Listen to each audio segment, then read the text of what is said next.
2 hours. I'm Miriam Cates. And I'm Charlie Peters, and your weekend starts here.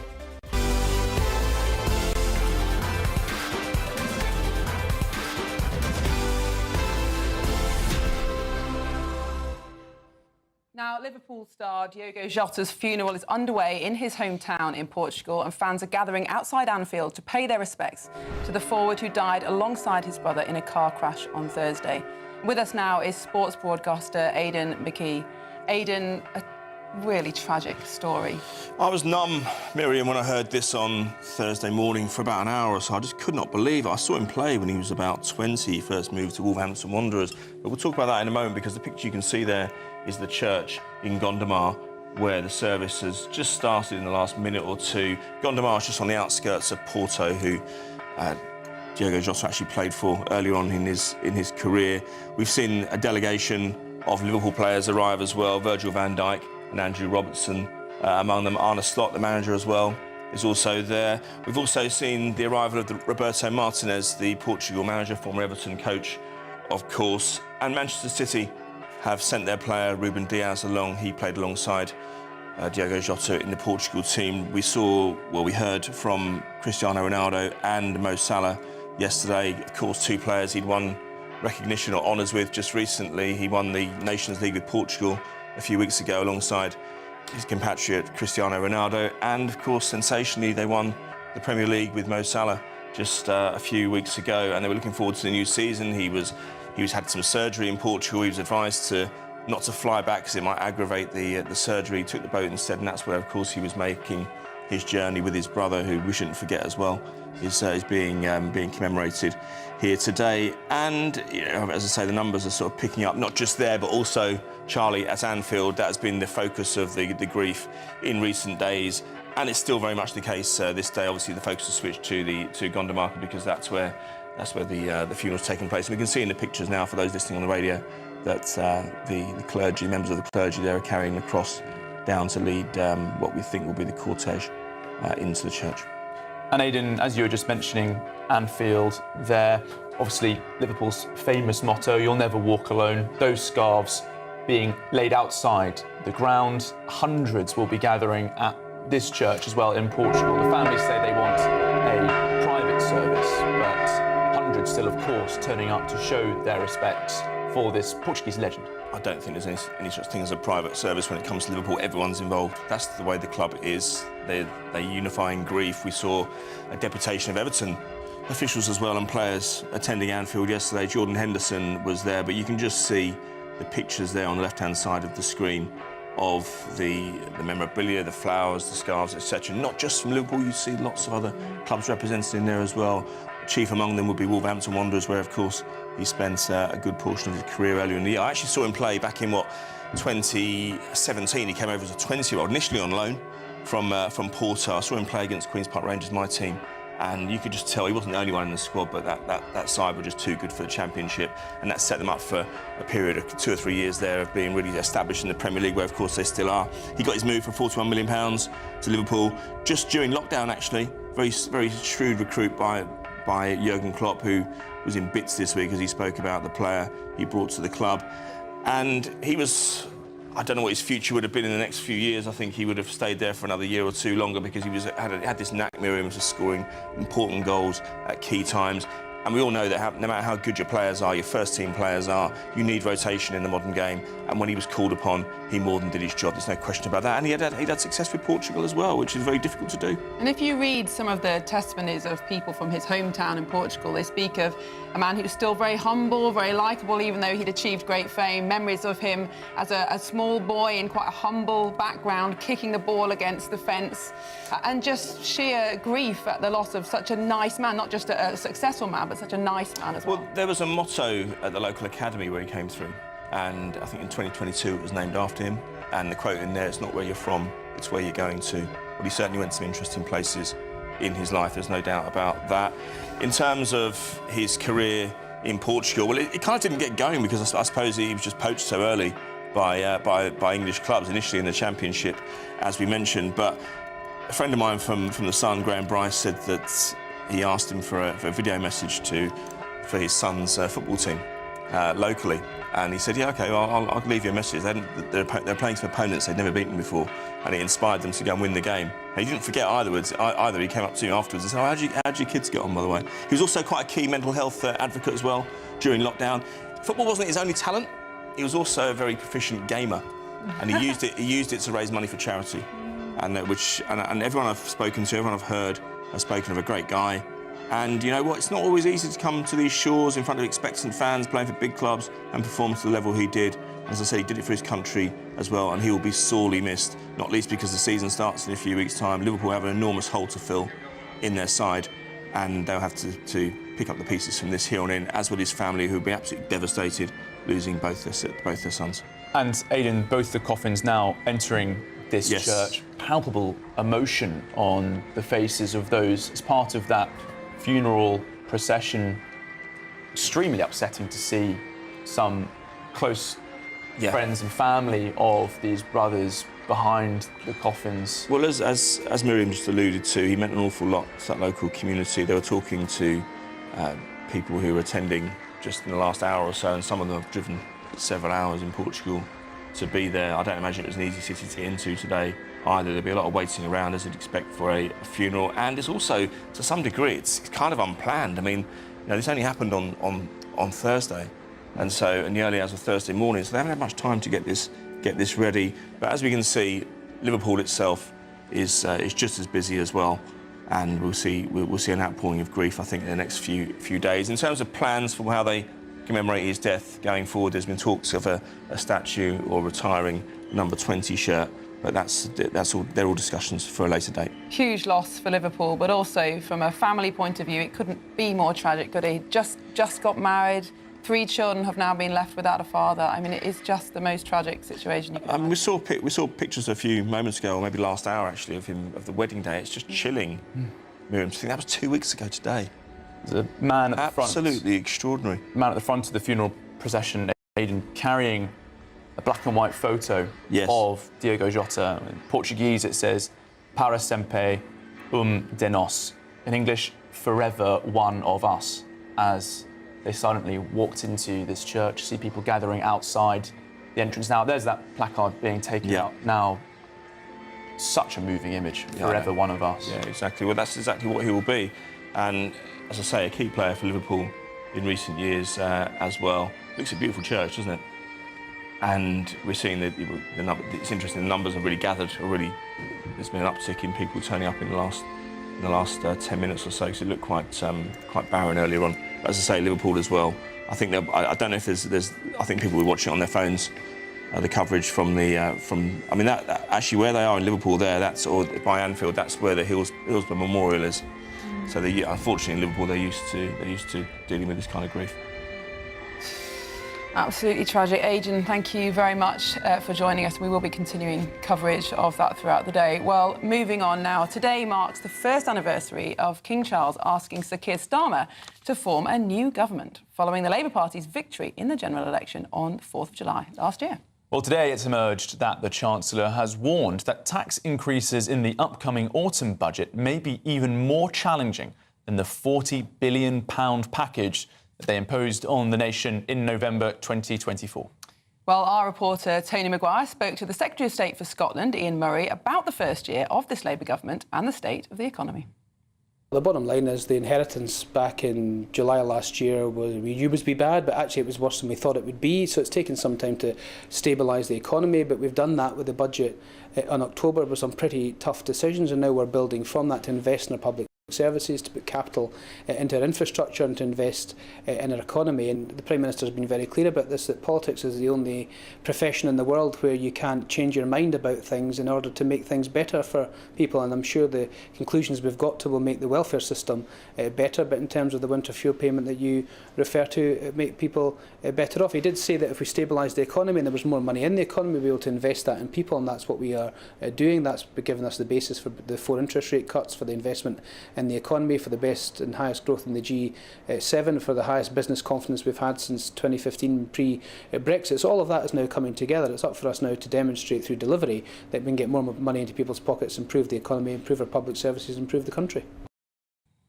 Well, joining us now for a reaction to all of that is the chief political commentator for the paper, Kitty Donaldson. Kitty, good morning. Good morning. Now, the Chancellor has said that it would be irresponsible for her to rule out tax rises in the autumn. But it's definitely irresponsible for the government to have pushed forward with that welfare bill without those sufficient cuts as well, isn't it? Well, I mean, this is the argument that Rachel Reeves' allies are making to Labour rebels, that actually now the burden of finding tax cuts falls squarely on their shoulders. Oh, sorry, tax rises, falls squarely on their shoulders, and you can't spend the same money twice. And that's an argument you'll be hearing a lot in the run-up to the autumn budget, which we now expect, without doubt, to be a tax-raising budget. Rachel Reeves gave an interview to The Guardian this morning, which I'm sure you've seen, in which she doesn't rule them out. I mean, this is just confirming what economists have been saying for the last few months, really, even before the welfare climbed down. And the Institute for Fiscal Studies is now saying perhaps Rachel Reeves will need to find about £30 billion worth of tax rises to fund the next few years to allocate for that welfare about turn, and also the winter fuel changes. Plus, she only left herself a very little headroom in the last budget, around 10 billion, just under. So unless growth by some miracle goes through the roof this summer, it's going to be a pretty tricky autumn. Now, Kitty, after that fateful vote and the government climbed down on the welfare bill, a Labour MP was overheard to say in the lobbies, it's only £3 billion. I don't understand why she has to raise taxes, as widely reported. Do you think there's sufficient understanding amongst Labour backbenchers about how the economy works, about why balancing the books is important? And if not, how on earth can the Chancellor educate them to the point of making sensible decisions? Yeah, this is... I know exactly what you mean. I've spent the last kind of 6 months, particularly when Germany borrowed more to fund their defence spending. There was a lot of conversation around amongst Labour backbenchers, and they kept saying, well, why can't we borrow more as well? You know, that would get us out of the fix we're in. And I would say, well, because UK government, borrowing costs are high already, and the Liz Truss mini budget showed what would happen if you tried to alter that. And I think actually what happened this week when Rachel Reeves was spotted crying at Prime Minister's questions, gilt yields rose, showed the cost of government borrowing went up because the gilt markets thought that she's like the last line of defence between the spendthrifts in the Labour Party, and that if she was got rid of, that someone else who's more left-wing would come in and just sort of blow the cash around. So there's very little wriggle room in the market. And your point about educating Labour backbenchers, yeah, I think you probably have got a point. But they also say, look, we didn't come into government to make swinging cuts. That's not why we were elected. So there's a kind of ideological battle going on there too. Kitty, in the week, we heard Nigel Farage saying that this is a Labour administration in office but not in power. They don't have the capability to push through what they need. Is it really that severe, or is Nigel Farage slightly overreacting it? I mean, he's speaking as you'd expect. Of course he is. He's making a point that the government's in trouble. And no doubt it's been an absolutely horrible week. They go into their first anniversary not in a place where they'd want to be, wounded, in trouble, all these U-turns under their belt, and now a sort of a new reset coming, I think. And I got a text from a cabinet minister last night saying, actually, come on, we're a very young government. It's not as bad as you think it is. We can come back from this. So I think, trying to push away the criticisms from people like Nigel Farage is their next priority. And are you hearing that it's likely there'll be a cabinet reshuffle? And if so, which key positions do you think will be moved? Well, this rumour has sort of been up and down over the last few months. Originally, we thought there might be one before the summer recess, which is in about 3 weeks. And then I was told, oh, no, it's been pushed back to the autumn. I don't see one. I mean, the Prime Minister, A, doesn't like doing them.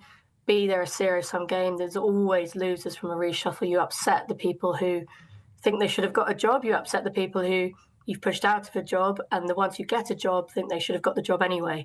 So, who wins out of a reshuffle? No one really.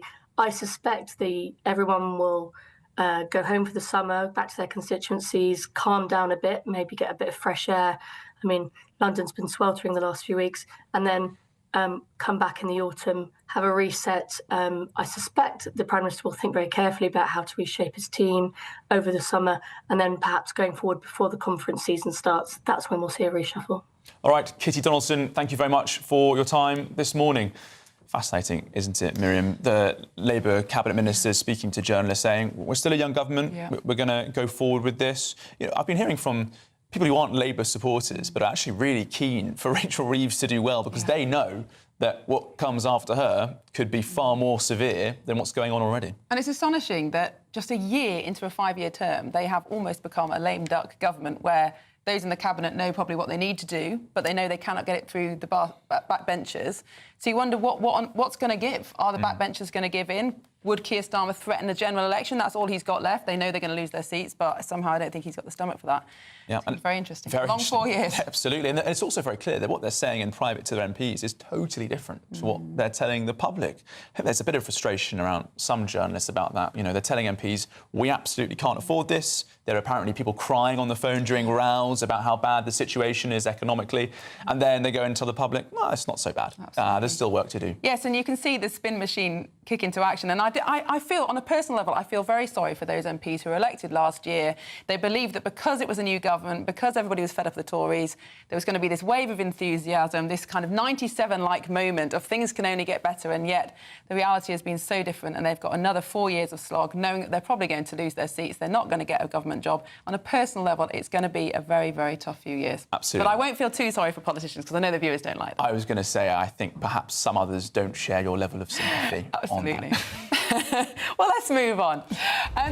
Coming up soon, what is the new unbuyable bill that has been proposed in the Scottish Parliament? Well, I sat down with MSP Ash Regan earlier this week, who shares more. But next, we'll get today's top stories. Can you guess where in the country has been labelled Britain's sickest area, as residents there fall seriously ill at an average age of 52? This is Saturday Morning Live on GB News, Britain's news channel. See you in 2.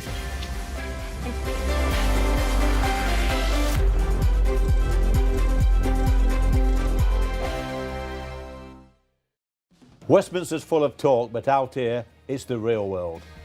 Am I allowed to talk then? No, that's it. This is where it matters, real people and real lives. That's what politics is all about. In fact, has Trump made a good start? No. Straight answers, no spin, and just a couple of pints. How many fingers have I got up? About 10. So join me for Lee Anderson's Real World every Friday at 7 p.m, only on GB News. The People's Channel, Britain's news channel. Britain's newsroom, weekday mornings from 9:30. Well, we have found some peacocks, so we've been speaking to people today, hearing from them how much of a nuisance they say they are. It is a real mix though here. Some people saying that actually they're all right, they're part of the furniture of this village now. You can see this peacock here showing all of its feathers. I'm going to be very honest with you, we have just seen it attempt to mate the peahen that you can see behind it there. And this showing of feathers is part of the thing, what they do to try, part of the mating call here as well, to try and show all of the feathers off and everything like that. And there's a thing that they do train rattling as well. I wonder if Mr. Peacock might talk to us. Mr. Peacock, would you? Come on, Jack. Come on, Jack. We need you to get involved. Not sure. GB News, Jack This is your big David Attenborough moment, Jack. Any questions to say to the nuisance you might be causing people? Any response? Although this feels a little bit intimate now. There's a bit of a moment going on. It's all got a bit voyeuristic. Very happy to talk to us so far this morning, but some residents of Tutbury here have spoken to us this morning. Take a listen to what they've told us about what they think about all these peacocks. They've been here longer than I have, so I've lived in the house I live in at the top here 47 years. They've been there all that time, because they were from the castle to start with. The people at the castle used to have them, and they're just part of the village. I hate them.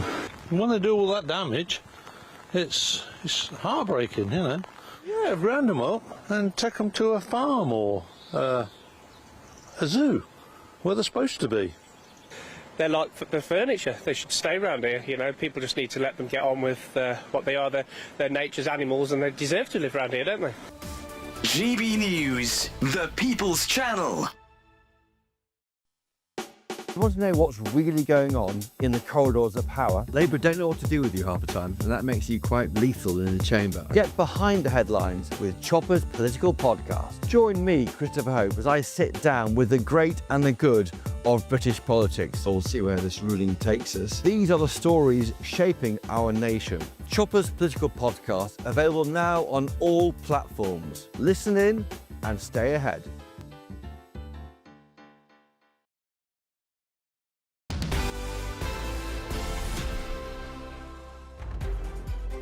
Welcome back to Saturday Morning Live with me, Charlie Peters, and Miriam Cates. We're going to go through the papers in a moment, but make sure you don't miss tomorrow a very special programme with Eamon Holmes. Sunday with Eamon. It's live at 3 p.m. tomorrow. First show of its kind. You're not going to want to miss it. Absolutely. Now, to look through the top stories, we're delighted to be joined by the Assistant Editor of Conservative Home, Tali Fraser, and former Labour advisor, James Schneider. Well, let's start with this story in The Telegraph. Boris Johnson's been interviewed. He's giving his advice, I assume, to Kemi Badenoch, that the best strategy to counter Nigel Farage is to ignore him, and he makes the point that while he was the leader of the Conservative Party, Nigel Farage's party never went above 3%. Do you think this is, in the polls, do you think this is sensible advice, Tali? I mean, half of the shadow cabinet would agree with him privately, I think. Yeah, there's a lot of attention being given to Farage and a lot of attention given to what Farage wants to talk about that actually the Tories don't have a particularly great record on. And there are a number around Kemi Badenoch who wish that you'd sort of stop playing into that and leaving a vacuum for Farage to go, well, yeah, everyone is talking about me. I am the big news. But whether she'll listen, I don't know. I'm not sure about that. James, you've played this game before, trying to engage with your opponents, ignore them, deal with them. The problem for Boris Johnson's line, right, is that the reason why Nigel Farage is doing so well is because of, in part, or to a great extent, Boris Johnson's failures. It was easy to ignore him when he was in power, but now everyone's woken up to how bad things were under his reign. Of course they want to talk about it. I think that's true only to a certain extent. I think in politics you do somewhat get to choose who your opponents are or how much weight you put behind their stories. Basically, conflict means eyeballs. That's attention, and if you're pulling away from that conflict or that attention, you can make it less big. I mean, at the moment we've got both Kemi Badenoch and Keir Starmer both mainly attacking Nigel Farage, mainly using the exact same lines, which makes them both sound like the establishment against the insurgent Farage. I hate this because I think that actually they all have basically the same policies on the economy, but that's a really losing strategy. But Kemi Badenoch is going to just ignore Boris Johnson, I think. And it does make a big difference. I'll give you, from my time in Labour, 2 examples. In 2017, general election, every day we had a new story coming out about our new policies for the many, not the few. We're going to tax the rich and give something for everybody. And every day the Tories went, this is crazy, this is terrible, what an awful thing. And it helped more people see what the stories were. In 2019, Dominic Cummings was in charge of the Tories and Lee Kane and Isaac Levido and so on. They knew what they were doing. The Tories didn't respond to any of our stories apart from universal broadband and left it to the representatives of British capital to say at the bottom of any article, well, this is a very bad thing. and it made those policy stories, which we wanted to be the major thing, get a bit less attention. But Tali, do you think it betrays Boris Johnson's mindset as about 5 years out of date, when Farage was the leader of a protest party, when really his political role was to push the Conservatives to the right on Brexit, on immigration? The world has changed so much. I mean, the reason Farage is so popular is because this is now the #1 issue that people are talking about. I remember as a backbencher being told by colleagues, stop talking about immigration, you're drawing attention to it. But we didn't need to draw attention to it. The numbers speak for themselves. Yeah, I think there's always been an argument of Boris is in Boris's world, and he will continue to live within that. Look, people keep talking about how he wants to come back to Parliament, whether there's a route back for him within the Tory party.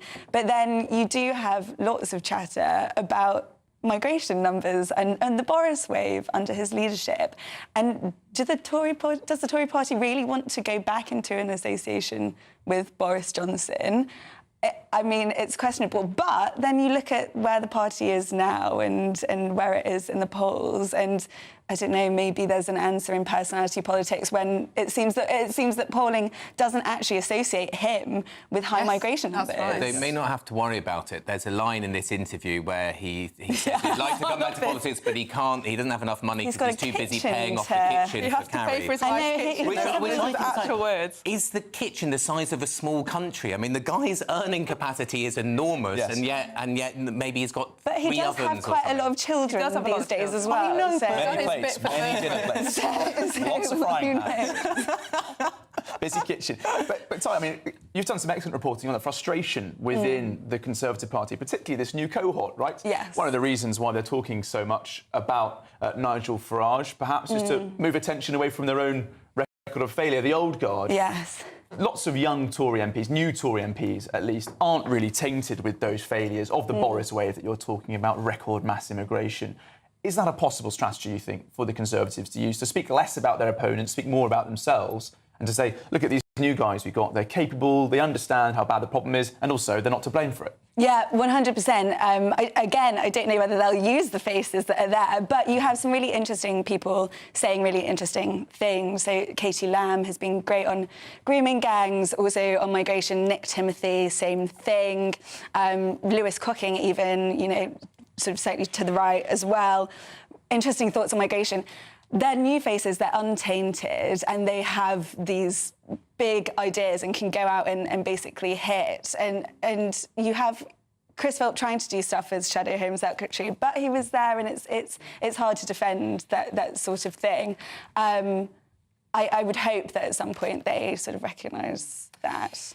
Well, let's move on to a different story, one in the Mail Online. Shocking story, actually, that reveals people living in the most deprived parts of England will spend up to 2 decades more in poor health than Britons in the richest areas, particularly focused on women. I think in Barnsley in South Yorkshire, my former patch, women can expect just 52 years of healthy life compared to 72 in wealthier areas. I mean, this is the great divide in Britain, isn't it? It absolutely is, and it should outrage everybody that we live in a country with such incredible inequality. And inequality is not an abstract thing. It's not just that some people have telephone number bank accounts and, you know, maybe 14 million people are one paycheck away from real poverty.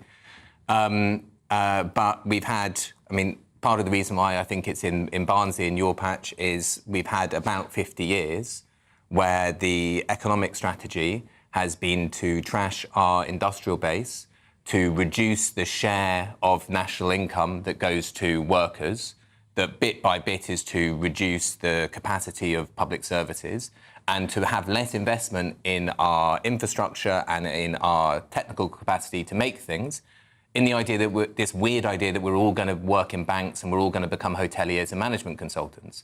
And that is fine for a very small proportion of the country who can be bankers and hoteliers and management consultants, but it's no way to run an economy. And that's the fundamental reason why politics is volatile, why there's so much anger in the country in so many different, in all different directions, because people, this is the divide. Ty, I'm going to bring back the previous story. You wonder why people are talking about Nigel Farage so much. I mean, James has hit the nail on the head there, hasn't he? You've had 50 years now of the two main parties running this country, and we're left with 52 years of good health in a place which is 2 hours and a bit from London. Yeah. OK? But that's what it needs to be in terms of wealth. Everything has to just be connected to London. But this is the thing, because I mean, it's not just Barnsley. Men in Blackpool were also coming in at around 52 years. So the fact that you can look to different places and 52 years is your life expectancy is completely shocking. It really is. And I mean, it does in that sense speak to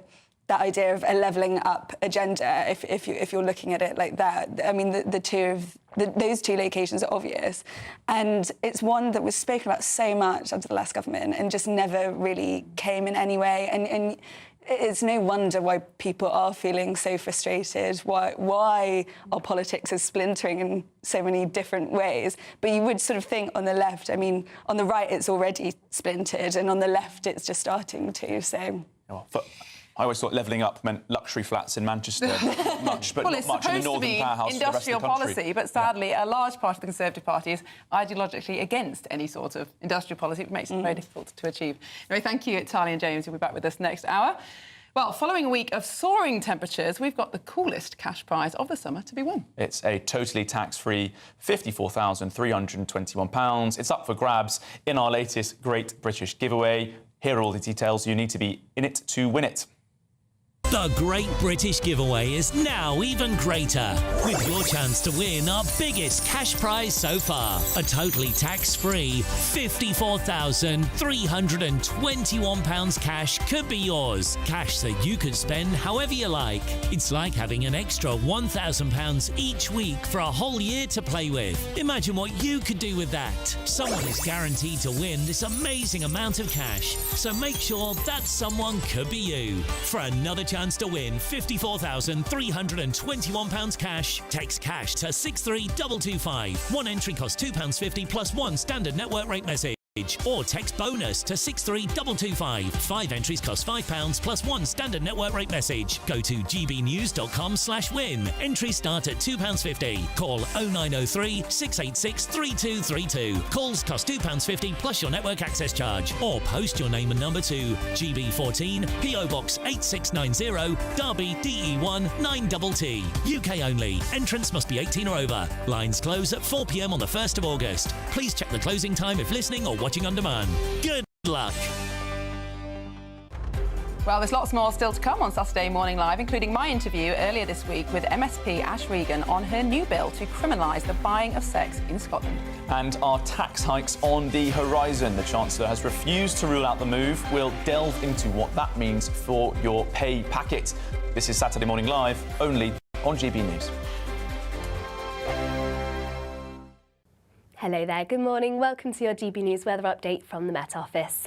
It is often going to be cloudy over the weekend, some rain and also some showers, particularly in the west, but there will be some brighter spells at times. Now, the rain is set to be quite persistent, particularly across western parts of Scotland, where we do have a Met Office warning in force for heavy rainfall, and it could also be quite blustery here, a risk of coastal gales across western parts of Scotland. Elsewhere across the west, particularly across Devon and Cornwall, southern parts of Wales, once again some persistent and possibly at times heavy outbreaks of rain, but the best of the brightness is set to be across central areas and parts of the southeast. This is where it's going to feel warm, quite muggy, highs reaching around 25 degrees Celsius.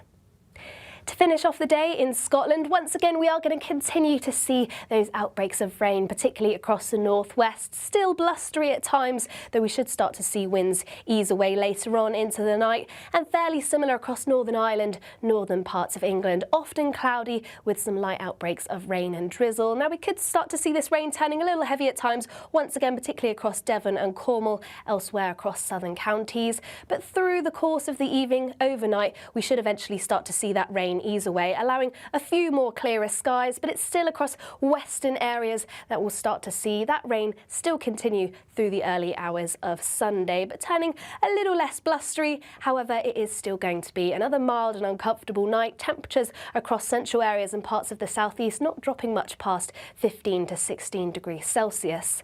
So it is set to be a warm, mild start to the day, but it will turn fresher as things move forward. Yes, there are still outbreaks of rain, but these once again easing away, and we should see some brighter skies, though there is still the risk of showers, particularly across East Anglia into the afternoon. These could turn heavy, maybe even thundery. So feeling a little fresher, still warm in the sunshine though, highs reaching around 24 degrees Celsius. At GB News, we love to hear from you, our loyal community. So drop us a line at gbnews.com/yoursay. There you can talk to each other and also to the presenters live on air. gbnews.com/yoursay, because GB News is your channel, Britain's news channel. Join me, Nana Akwe, for an informative, interactive news programme with a difference. It's fun. No, he didn't say that, Dave. I'm so surprised. I think there's an element of truth to that. Join me from 3 p.m. every weekend, only on GB News, Britain's news channel. In the GB Newsroom, we bring you the news as it happens. With our team of dedicated journalists across the UK, we're ready to keep you up to date with what's happening every half an hour, every single day. bulletins here on GB News. The People's Channel. Britain's news channel.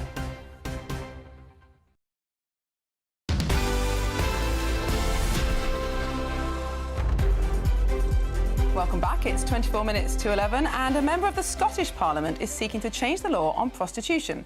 Ash Regan famously resigned from the SNP government in protest over Nicola Sturgeon's gender recognition bill and then stood for the party leadership when Sturgeon resigned. Well, now Ash Regan is trying to gain support for plans to criminalise men who pay for sex in Scotland and also to protect the women and girls who are trafficked into prostitution, often from overseas. Now, earlier this week, I spoke to Ash Regan here in the studio and asked her why she thinks the law needs to change. What's the current law on prostitution in Scotland and why do you think it needs to change? So it's very similar probably to England. So we do have laws around curb crawling, which will probably be familiar to many people. I guess that's really based on what prostitution used to be like. People who are a bit older will remember that. There are also laws against brothel keeping for obvious reasons.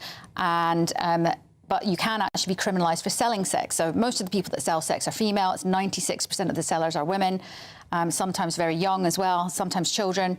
And so my idea is you change that around and you shift the balance of the criminality onto the men. So the buyers are men, like 99% of them are men or perhaps even higher than that.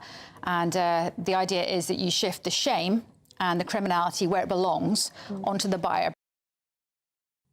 But not everyone agrees that the law needs to change. Some have said that prostitution should be completely decriminalised.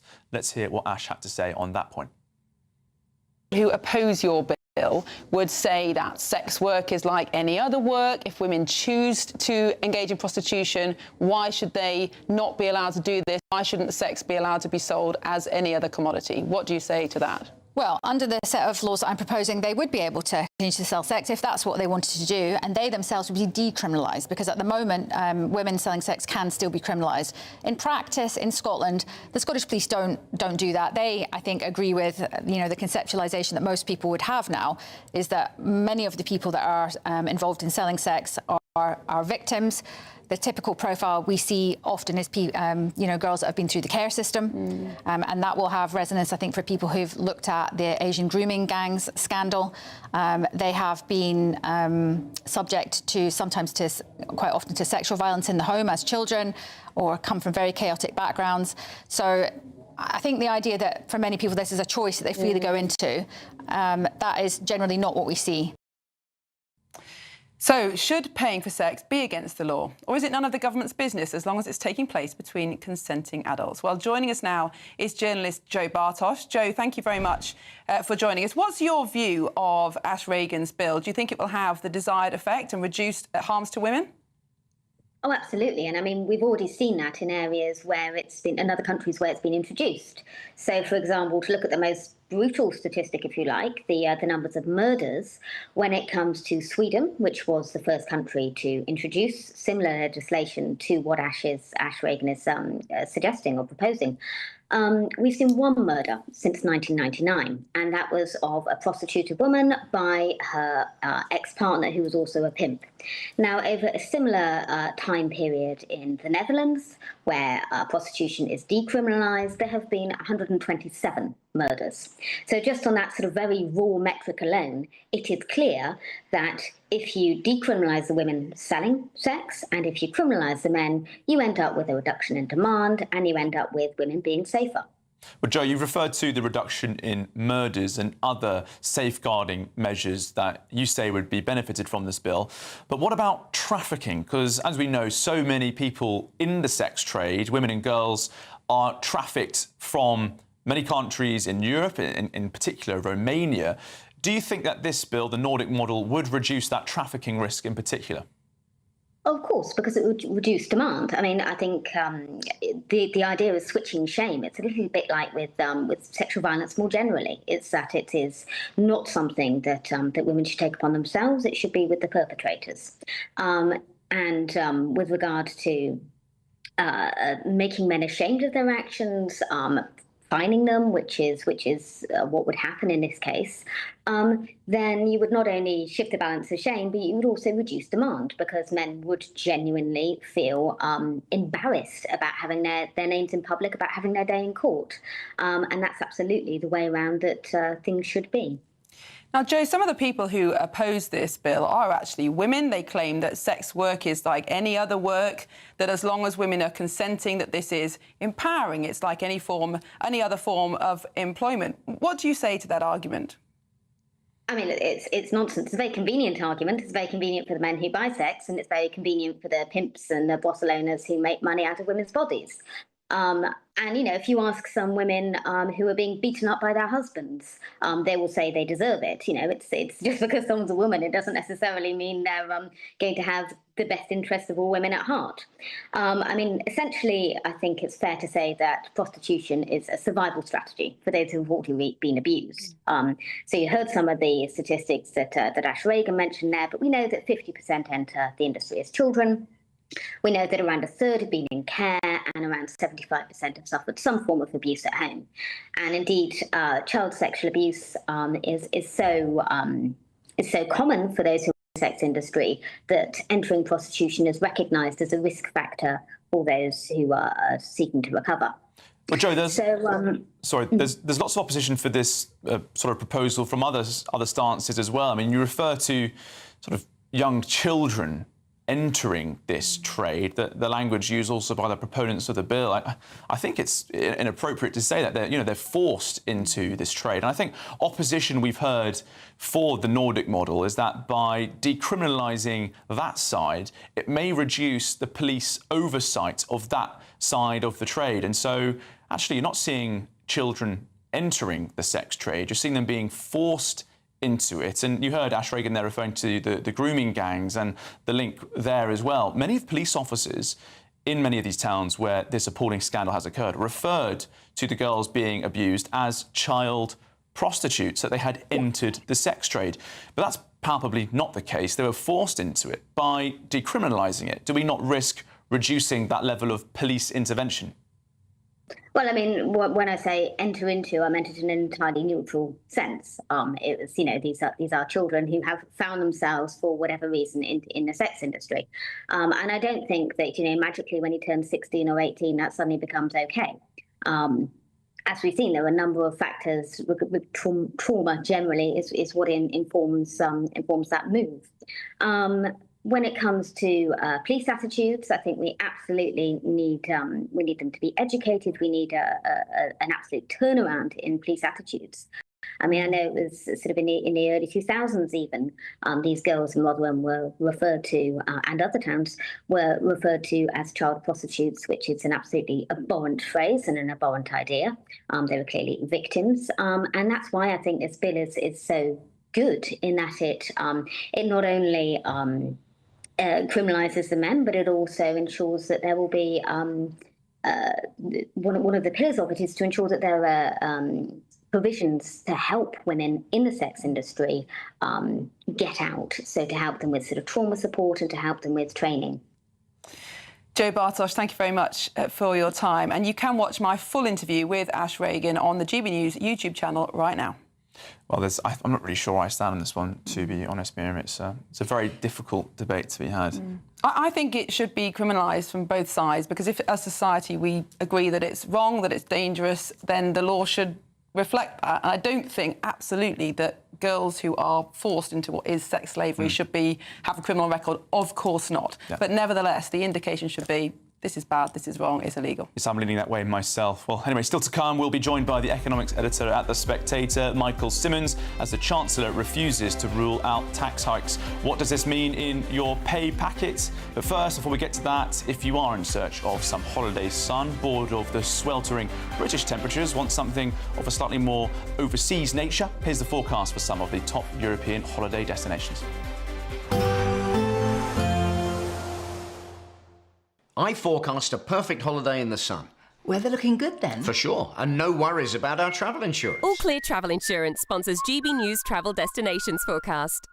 Across southern and eastern parts of Europe, the heat wave continues, this at times triggering some thunderstorms. But across much of southern Europe, it should remain mostly settled, plenty of sunshine. But as we head our way towards northwest Spain, southern parts of France and across Switzerland, it's likely that we'll see some intense thunderstorms, some hail and also some frequent lightning. But moving away eastwards across the Mediterranean, the settled conditions will continue. So plenty of sunshine into next week, but still those intense temperatures.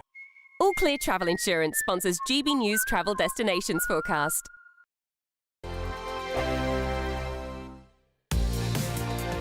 Mornings don't have to be tiresome, especially if you have the right company. Wake up to news as it happens, opinion and debate, and of course, a little bit of entertainment too. Because when the kettle's on, we're on. That's Breakfast on GB News, a show worth waking up for.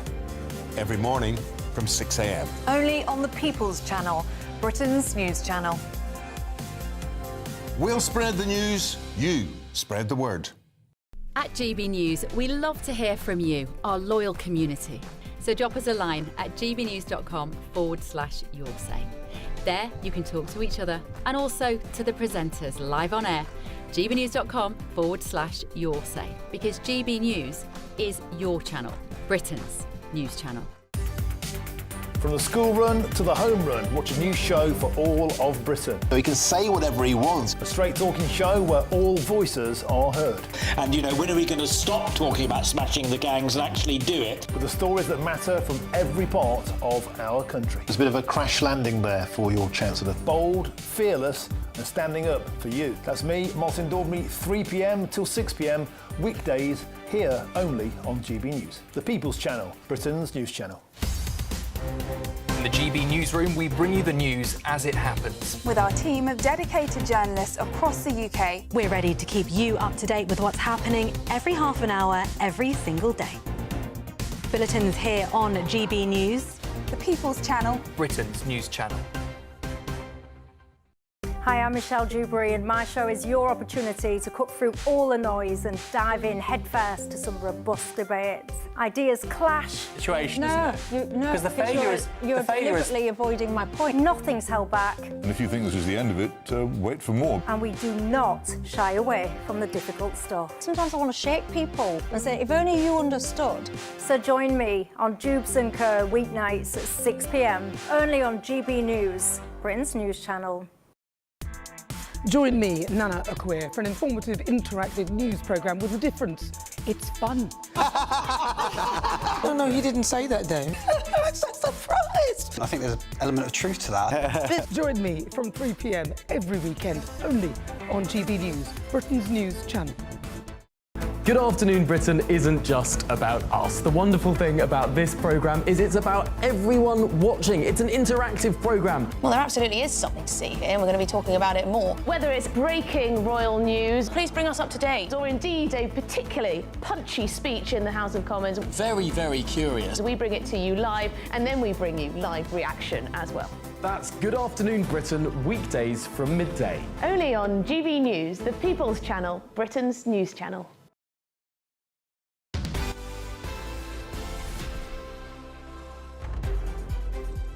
Welcome back to Saturday Morning Live. Now, the Chancellor has warned that tax increases in the upcoming autumn budget may be even more challenging than the £40 billion package imposed in November last year. Economists fear that the Chancellor may have to break Labour's manifesto pledge and increase income tax, national insurance or VAT. Well, there are also suggestions that she could raid pension savings, which was rejected before the last budget. Well, joining us now is the economics editor at The Spectator, Michael Simmons. Michael, welcome to the show. Do you think she will break this pledge? Because the tax rises she tried to implement at the last budget have been unsuccessful. VAT on independent schools, that's actually lost money. Increase to employers' national insurance. There's been a slight uptick in takings, but that's probably just inflation. She's going to have to go for one of these big three. Well, I think she's going to try to stick to her pledge by, you know, they say we won't increase taxes on working people. Now, there's an argument, all taxes end up affecting working people. But there are still a couple of options they can go for that aren't explicitly raising income tax or raising VAT, raising employee national insurance. One thing that I think is probably inevitable is fiscal drag. So right now, the thresholds at which you begin to pay tax, at which you go into the higher brackets, have been frozen since I think it's about 2021. And that means that because of inflation, every year thousands of new taxpayers are dragged up because their wages have increased with inflation or whatever. I think the IFS said if she was to do that for another 2 years, that instantly gets her 10 billion. And because it's a bit of a tricky concept to understand, I think she could probably disingenuously do that and say that she's not taxed working people. But even that might not go hard enough. And then really, the only taxes that make the significant difference that would really get her out of the fiscal hole that she's now in would be the big three. Michael, Miriam and I have been speaking about this horrifying quote from a Labour MP after the welfare budget U-turn, saying, I don't know why they're talking about tax rises, it's just a few billion quid. Do you get the sense that in the Labour Party that they aren't really aware of just how devastatingly dire the country's economics and finances are in right now? Yeah, I think so. I mean, I've actually got a degree of sympathy for the Chancellor, because as much as I would be critical of some of the things she's done so far, such as the employer national insurance, which has been disastrous for the labour market, I think she does understand the fiscal crisis that we're in and that it's going to be way worse towards the end of this Parliament, and we do have to do something to think about either the size of the state or how we pay for it. She gets that, and that's what Labour were trying to do with these not very, strong cuts to the welfare system. But that quote just shows you her backbenchers either don't understand that this really is a crisis, or they don't care. And I think it stems from the fact that a lot of the new intake of MPs have sort of come of age in the periods where we had zero interest rates, and effectively, money was free. Governments, to an extent, just could do a lot of things because it was there to be lent to you. But because of COVID and because of inflation resurging and interest rates having to be put up to tackle that, those days are gone. And I think we're in quite a dangerous situation now, because Labour have got a massive majority, and that should signal to markets that if the Treasury, is on top of a problem, they can sort it out. But it just doesn't work if the backbenchers are not going to go with it. The other commonly held view among Labour backbenchers is that the answer to this is just to tax the rich more. We've heard lots about wealth taxes. They don't seem to understand, though, that the rich are mobile and can easily evade these taxes. Yeah, absolutely. I mean, we've got loads of evidence now that millionaires and non-dons who actually do pay tax are going away. But even if that wasn't the case, even if they, all stayed here and we had some massive punitive taxation on them, it's still not enough to talk about what we're trying to pay for. The disability benefit bill is going to rise to £100 billion. This is money we need, from general taxation. There just aren't enough rich people to pay for it. Michael, obviously this is a massive economics issue and finance crisis for the country now that we're facing. There's also a political problem as well, because fundamentally Labour has failed to whip their MPs into understanding this issue. Are you concerned from an economics perspective that in the future they just won't be able to get a grip of their party to make the necessary changes? Yeah, well, this is the thing. We are going to, she's maybe got away with this. She can maybe tinker around with different taxes to get out of the hole that's now being created. But there will come a point where literally we have to make cuts, or people will stop lending to us, the markets will stop lending to us. And if she can't do that because of her backbenchers, then who knows what's going to happen. Michael Simmons, thank you very much for your time. Lots more to come on Saturday Morning Live, including more of today's top stories. That shocking story that 6 key members of one of Britain's worst grooming gangs have been released early. Don't go anywhere. We'll be back after the break.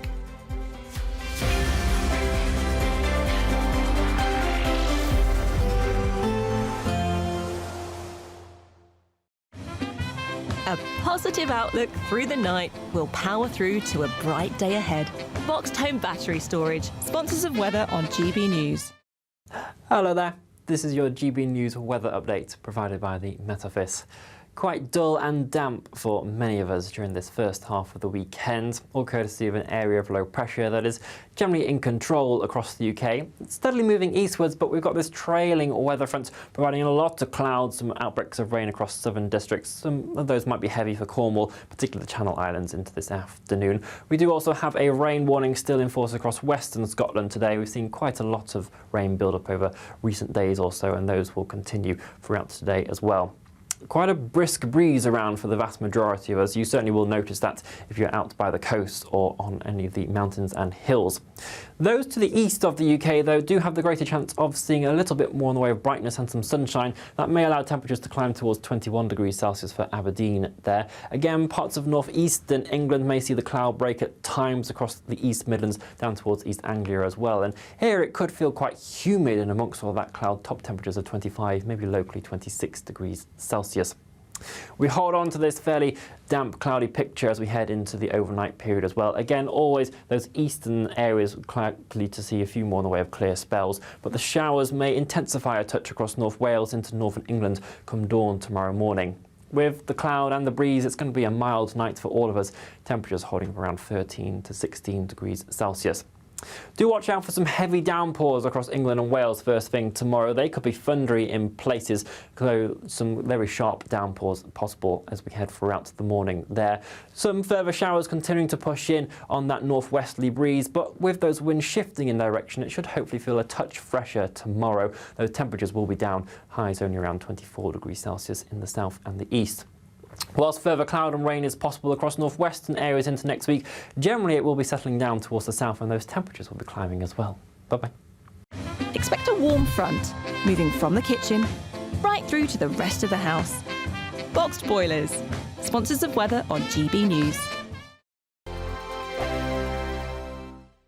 We're kick-starting summer with your chance to win our biggest cash prize to date, as there's an incredible £54,321 in tax-free cash to be won. What would you spend it on? A brand new car, the holiday of a lifetime, or just sit back, relax and remove some of those day-to-day financial stresses? For another chance to win, text cash to 63225. One entry costs £2.50 plus one standard network rate message, or text bonus to 63225. 5 entries cost £5 plus one standard network rate message. Go to gbnews.com/win. Entries start at £2.50. Call 0903 686 3232. Calls cost £2.50 plus your network access charge. Or post your name and number to GB14 PO Box 8690 Derby DE1 9TT. UK only. Entrance must be 18 or over. Lines close at 4 p.m. on the 1st of August. Please check the closing time if listening or watching on demand. Good luck. Welcome back to Britain's Newsroom with Andrew and Beth. Hello everyone, Patrick Christie's here. I'm Michelle Duke, Britain's News Channel.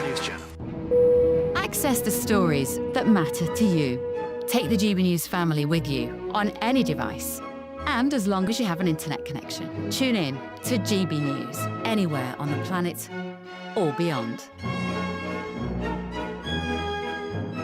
GB News, the People's Channel, Britain's News Channel. Mornings don't have to be tiresome, especially if you have the right company. Wake up to news as it happens, opinion and debate, and of course, a little bit of entertainment too. Because when the kettle's on, we're on. That's Breakfast on GB News, a show worth waking up for. Every morning from 6 a.m. Only on the People's Channel, Britain's News Channel. We'll spread the news, you spread the word. 5 hosts, 5 opinions, 5 fearless debates, 5 unfiltered takes on the day's news. 5 reasons not to be anywhere else on Saturday night. This is the Saturday 5. You got me.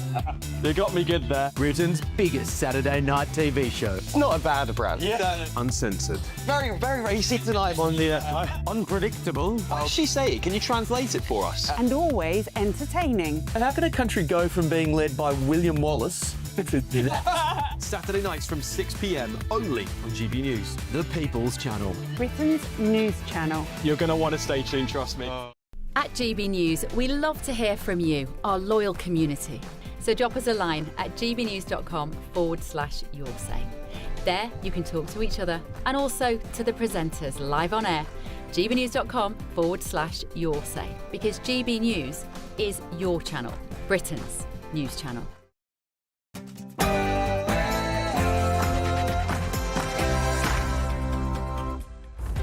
It's 11 a.m. on Saturday, the 5th of July, live across the United Kingdom. This is Saturday Morning Live.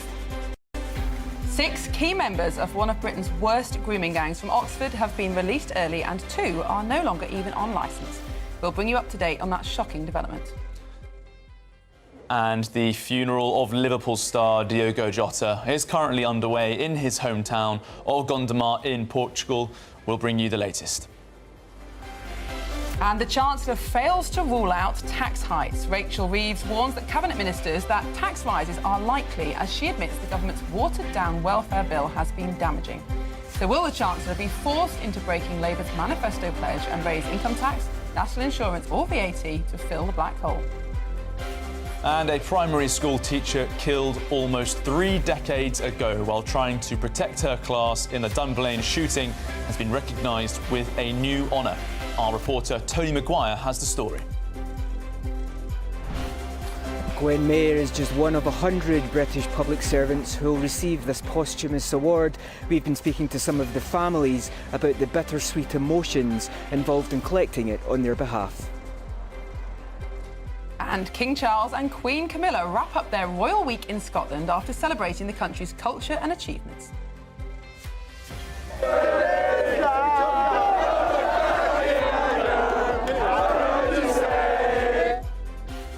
And it finally happened. After months of anticipation, Oasis performed for the first time in 16 years last night in Cardiff in front of thousands of delighted fans. We'll get all the reaction from the showbiz world. The biggest stories, the boldest opinions and the liveliest debates over the next hour. I'm Miriam Cates. And I'm Charlie Peters, and your weekend starts here.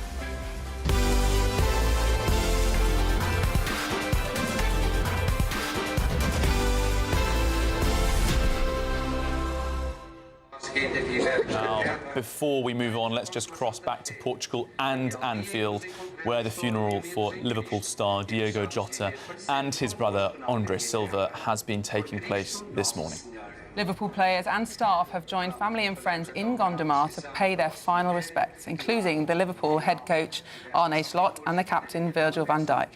Fans have also been gathering at Anfield to lay flowers. More coverage on that funeral will be available throughout the day here on GB News and also on GBN2 online. Absolutely tragic story. In the prime of his life, just got married, 3 children, incredible future ahead of him, and just very moving to see the outpouring of grief in his hometown as well. Still a very popular, humble, family-focused man. Yeah, and the funeral now ending, and we saw that very moving procession as they arrived, holding up that sign saying "Forever One of Us" over a black and white photo of Diogo as his coffin entered that church alongside the body of his brother, Andre Silva. Yes. Well, moving on now to one of our top stories. 6 key members of one of Britain's worst grooming gangs have been released early, and 2 are no longer even on licence. Now, GB News can reveal that these 6 men terrorised young girls in Oxford between 1998 and 2005. The sexual abuse included rape and indecent assault and kidnapping. They were plied with drugs and alcohol. The girls were subjected to threats and violence, and they were made to have sex with other men. They said that the victims were at their mercy. One of these abusers lived over 150 miles away from Oxford in Bolton. Well, GB News can now reveal that 6 key members of the group have all been released before serving their full sentences, and 2 have even been taken off licence, which means a series of conditions they would have had to adhere to are no longer to apply. Well, joining us now is the former Detective Superintendent at Scotland Yard, Shabnam Chowdhury. Shabnam, thank you so much for joining us this morning. These perpetrators being released, they served just 7 years behind bars. That's 1 year for every year of a horrifying abuse that they inflicted on those poor girls. Yeah, good morning to you both. Absolutely disgusting. I think that, you know, when you're looking at they are predators, they were predators, and who's to say they're not still predators who've been released? And you mentioned 2 of them now, their conditions have all been removed, which means that they can go about their business as they want to. They could go back to the communities where these victims are living and trying to get on with their life, and have spent decades being absolutely traumatized. So yeah, it's terrible. What I would also add is that when you're looking at those that have committed rape, sexual offences, violence against women and girls, I don't really understand why they should be serving half their sentence and then be released into communities to get on with their lives while their victims are actually the prisoners for probably most of their lives. Now, there's been so much focus on this issue over the last few months, and the report from Dame Louise Casey, big news in the House of Commons as well. But do you think there are wider questions for the community to ask about these horrific crimes? Were they covered up? Were men excused by the community? Do you think there are questions to answer? Yeah, without a doubt. I think that this independent inquiry, hopefully that will also cover that, because there will be those that refuse to speak at those previous reviews who will now be compelled to speak. And I think the documentation that comes out that may link some of these perpetrators within those communities to people that might have been approached by police or social services, despite the fact that they did cover up. But there may be elements of that will come out into this inquiry where they will now be compelled to speak. And of course, you've got to look at wider issues in any of these situations to see what people knew, how much they knew, did they consider speaking out, did they protect or try to protect those victims, were they also, silenced themselves? So I think there are questions to be answered in all aspects of this, including those that are being released early. I hope that inquiry will cover some of that as well. Shabnam, we know from this case that many of the perpetrators were referred to as uncles of other members of these abuse gangs.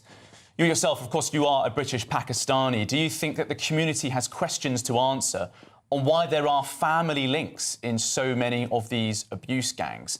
Do you think that is a particular issue for these Pakistani origin abuse gangs? Is there a link there potentially between cousin marriage and how families are involved in this horrifying abuse? I don't think it's about the cousin marriage, but I think there are links in terms of those perpetrators whose brothers and, family members.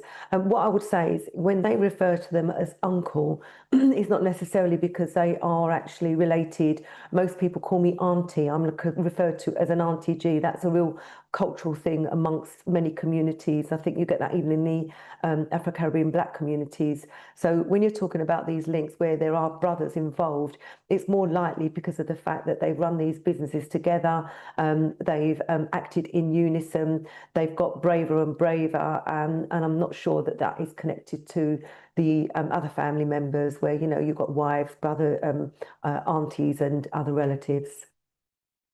Just quickly, do you think the police are now taking these crimes seriously? We've heard lots of stories of police turning a blind eye or even prosecuting the girls rather than the perpetrators. Do you think the police have learned from this now and are going to be much clearer on who the abusers are in future?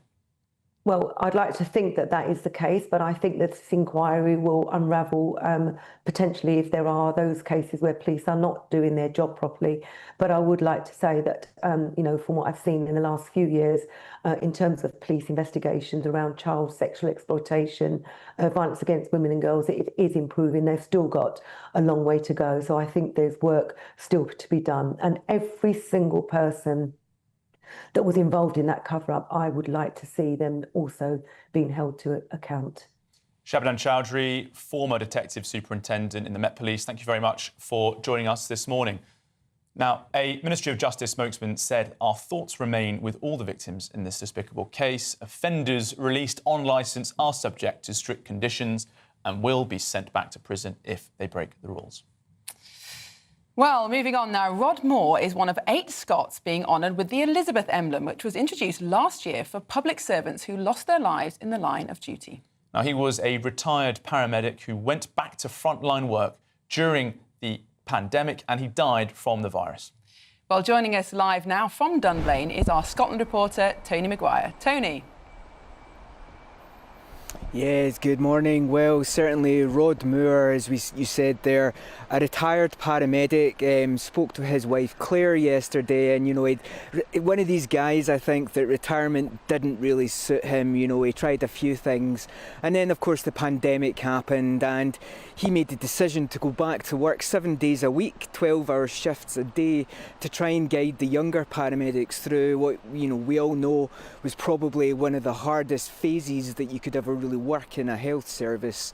And speaking to his wife Claire yesterday, he seems like quite the lad. Now, he is one of about 100 people, public servants, who the country is giving the Elizabeth Emblem to for outstanding work in public service. All of these awards posthumously awarded and will be collected by the families later at ceremonies later in the year. But Claire was one of those families telling me about the difficulty and the complex mix of emotions, the bittersweet nature of receiving this award on his behalf. Let's have a wee listen to her.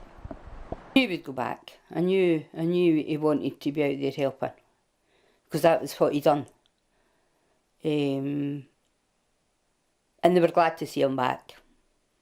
Some of his workmates that are still there were glad to see him back. He was very patient focused. He liked to take care of his patients. Craig, him and his dad were as thick as thieves. They'd done everything together. You couldn't get a sheet of paper between the two of them. Craig does things that Rod done. And I kind of look at him and say, oh my God, Craig, that's you. You got your father's face on the day. And he was funny all the time, loved life. He said, I'm getting nearer the door. That used to be the rule years ago, The nearer the door you were, the quicker you were getting home. Because when we went in, he was at the door. His bed was at the door. But, nah. Well, we heard obviously there just at the top of there. Another name on that list is Gwen Mayer. She was the primary school teacher who died along with 16 of her primary 1 children in the Dunblane Primary School massacre in 1996. She is remembered here along with the other children who died that day in the Memorial Garden in Dunblane. Her award will be collected by her husband Rod later on in the year. But certainly a little taste of these stories, how impactful they are and how much they've all touched us in some way, giving everything they have in the line of public service. This Elizabeth Emblem is a brand new award. I noticed it was only started last March, and the first decisions on who would be awarded it were only decided last November. What led up to the decision to bring this new award into being? Well, it sounds like this is pretty much the second list of awardees recipients, and I think pretty much the Elizabeth Emblem was brought about following the death of Her Majesty Elizabeth the Queen, and certainly, I think given the evolution of the royal family over the years, and this is something that King Charles thought was deemed pertinent to reward those in public service.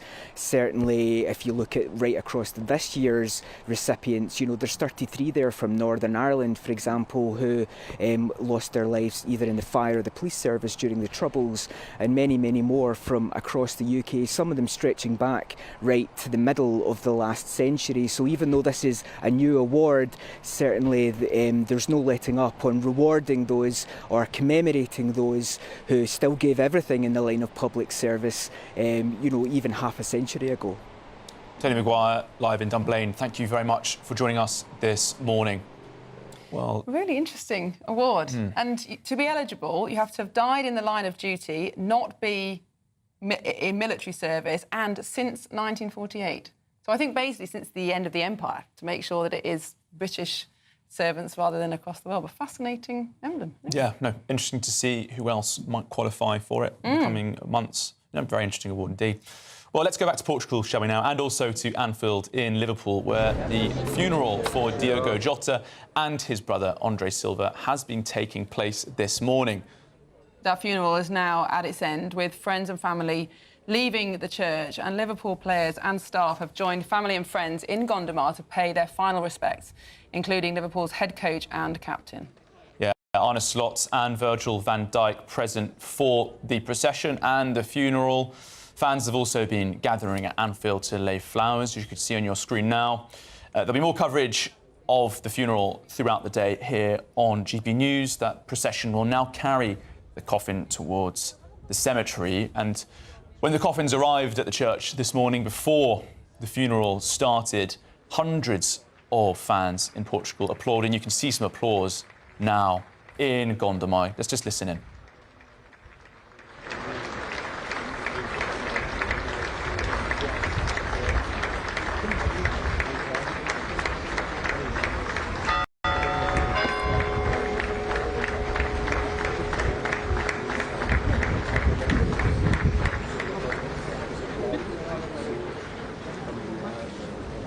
Of course, we heard from Aidan McGee earlier about how close those flowers are in Anfield to the Hillsborough Memorial, and Liverpool fans have had their fair share of tragedy over the years.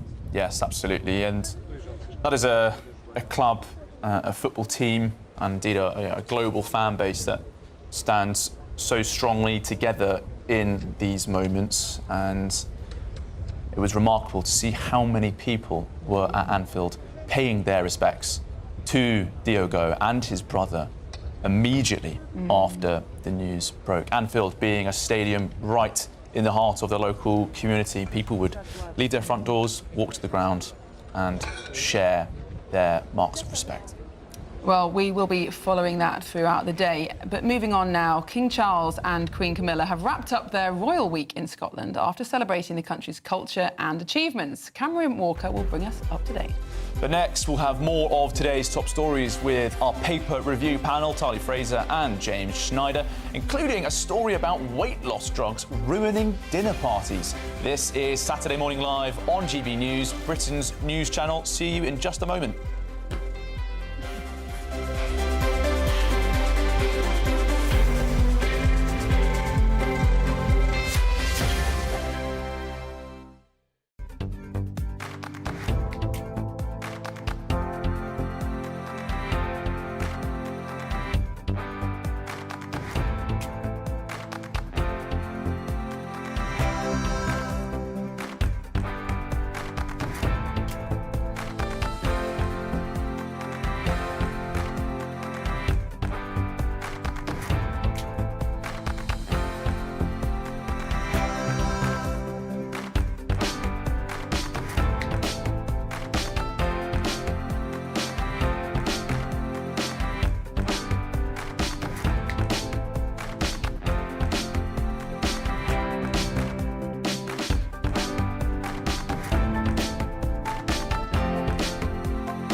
You want to know what's really going on in the corridors of power? Labour don't know what to do with you half the time, and that makes you quite lethal in the chamber. Get behind the headlines with Chopper's political podcast. Join me, Christopher Hope, as I sit down with the great and the good of British politics. We'll see where this ruling takes us. These are the stories shaping our nation. Chopper's political podcast, available now on all platforms. Listen in and stay ahead.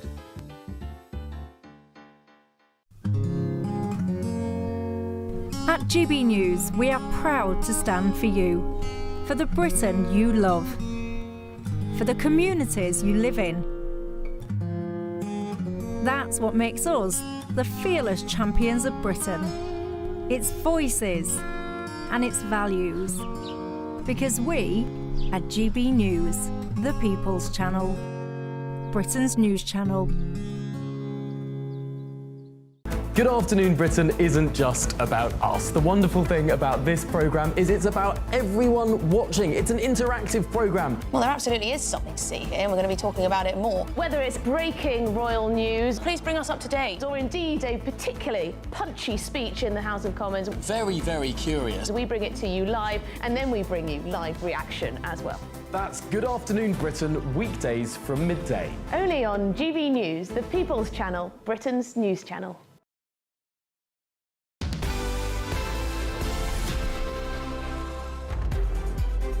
Welcome back to Saturday Morning Live, and let's dive into today's top stories, because before we do that, actually, we've got a very special programme tomorrow. It's Eamon Holmes, Sunday with Eamon. It's live at 3 p.m. tomorrow. You're not going to want to miss it. First of its kind.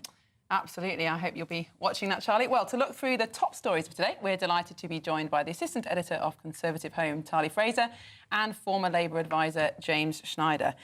Let's start with this story in the Daily Mail that Ozempic, the weight loss drug, is ruining dinner parties, presumably because nobody wants to eat anymore. First world problems, James. It really is. Also, it doesn't stop you from drinking, does it? I think it reduces your interest in alcohol, apparently. Does it reduce your interest in conversation, in spending time with other people, in socialising? Who goes to these things for the food, right? Sorry? Who goes to these things for the food? Exactly. And, I mean, I don't know, maybe I'm going to indulge in some first world problems stuff, but the reason why you don't go round for dinner at your friend's house very often is because everyone works too much and no one lives near anybody. I mean, if you live in London, you're travelling maybe an hour and 20 minutes one way and an hour and 20 minutes back the other way. Can't really do that. So I don't know if it's Ozempic or any of the other brands of weight loss drugs which may or may not work or may not have side effects that we don't know about. Yeah. So many people are on it, though. And people who don't, I would argue, don't need it and maybe should just go to the gym like a little bit more. Just eat less and do a bit more. Eat less and exercise more. What a mean way to talk about Rob Jenrick. What a mean way.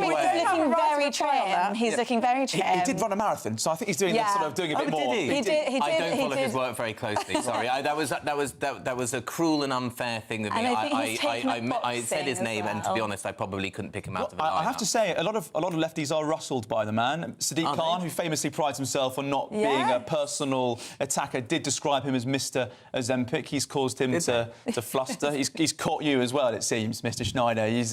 He's got you calling him out as well. Well, apparently so. Anyway, but who else is on it? Tell us. Well, there are definitely some Labour MPs who are on it. Don't look at me. It's not my.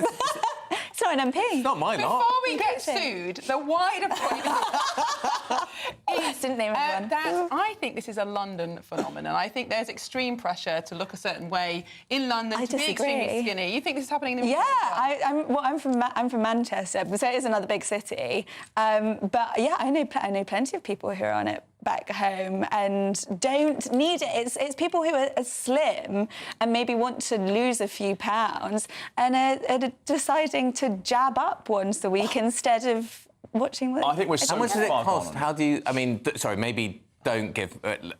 ignore my question. We don't want to encourage people onto it unnecessarily. If it turns out it's cheap. But if it's really expensive, say the price. I think it is quite costly. I think that is a big problem. And there's a shortage as well, because they didn't expect it to be so successful, the company behind the drugs in Denmark. That's what I'm saying. They didn't wealthy expect people it to be so successful. It's now a significant chunk of Denmark's GDP. It's just one company. Because it's just surged so much. They didn't price that one in, that's for sure. No, but it does seem to be wealthy people who are buying it privately, microdosing, I think it's called, in order to lose a few pounds. Whereas actually, potentially, the best use for it would be to give to morbidly obese people on the NHS in order to make them healthier. If it would make them healthy, I mean, I don't know enough about the science and the possible side effects and so on, and I'm always a bit anxious when people say there's a miracle drug which is going to fix everything.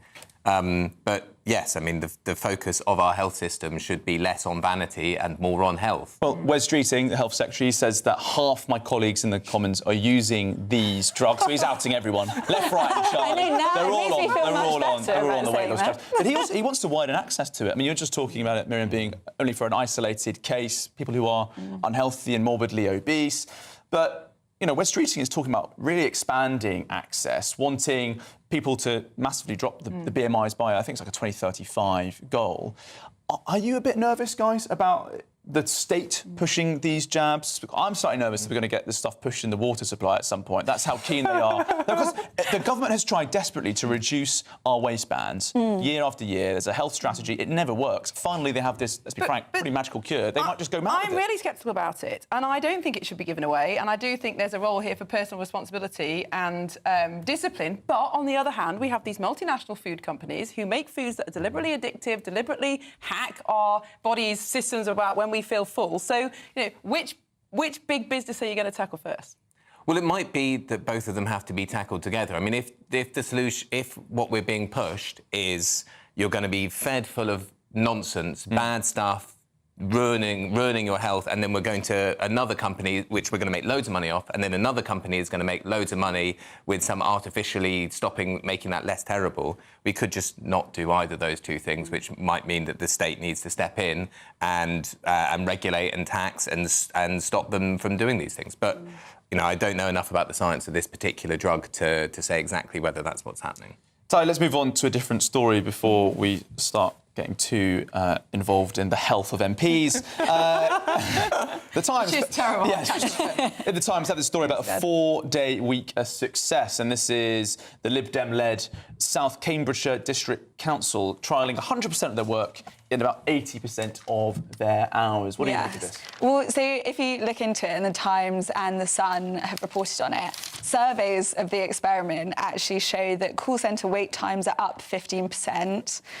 There's lower tenant satisfaction. There are delays in reletting houses. There's a dip in rent collection. I'm not necessarily sure under what circumstances you then call that a success, but sort of away from that, I don't think it's really the example that we need when Britain has to raise our really poor and uncompetitive productivity levels, whether this is what we're looking for. And it may hold true for a bit that, you know, 4 days is fine and you can try and do the same amount of work. But if you're making such efficiencies, why can't we do that in a 5-day week? I don't think that this is the answer. Socialist Schneider, you're about to tell us that 4 days is best, aren't you? Well, I think in some cases it has shown to be. I don't know whether this is the case in this particular council, but it is about increasing productivity, because everybody knows that if in some types of jobs, obviously not in all types of jobs, but in some types of jobs, by hour 6, 7, 8, or by Friday afternoon, your efficiency is not very high. It's by hour 2 for us, by the way, so keep going.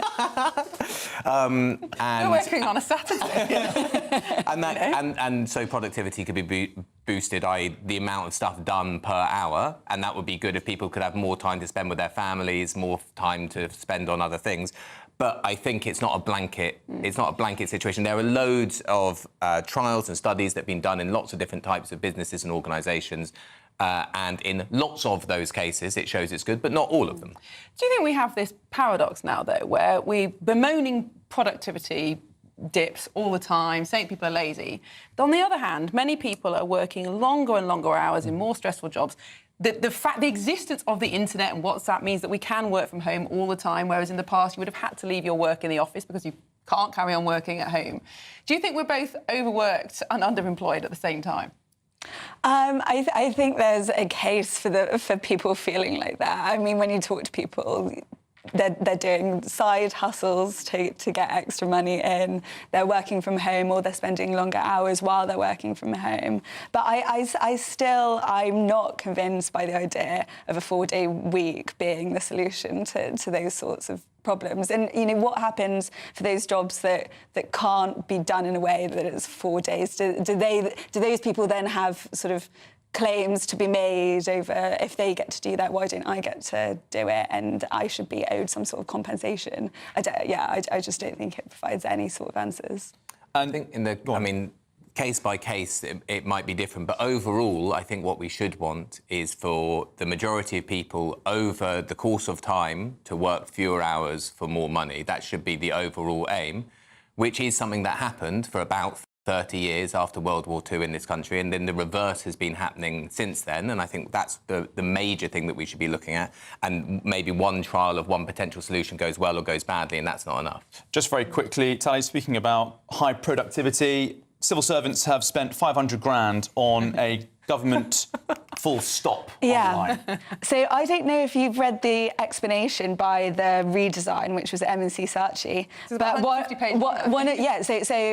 of the lines was, "The dot is a guiding hand for life."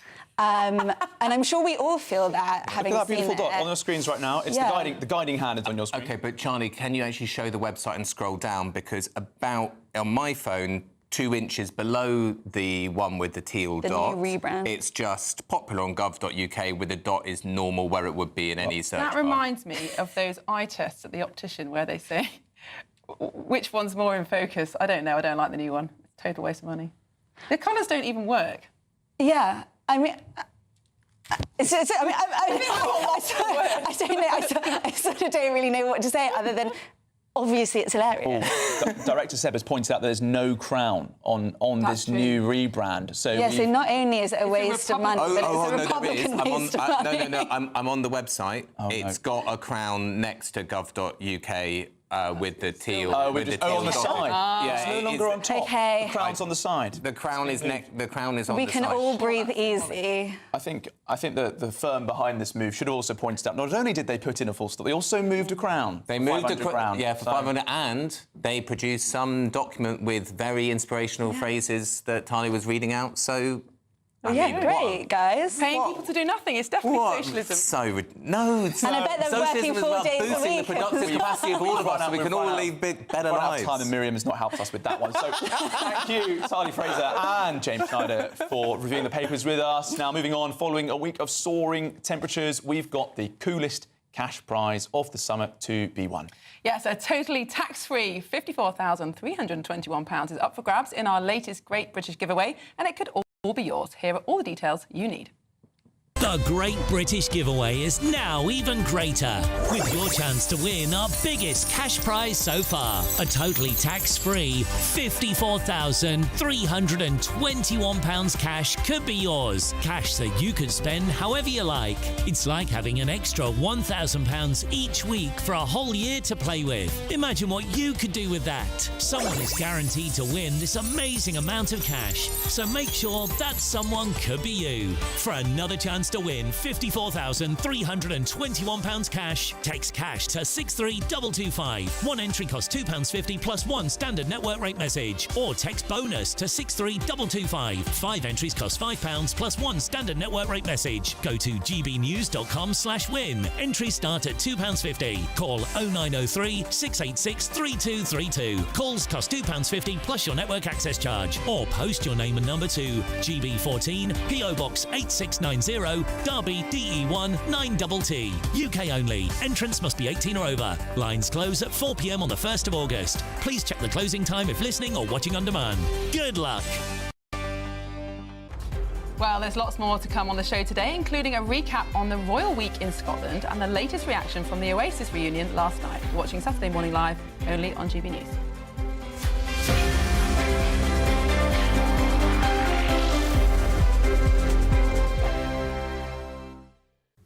Hello there, this is your GB News weather update provided by the Met Office.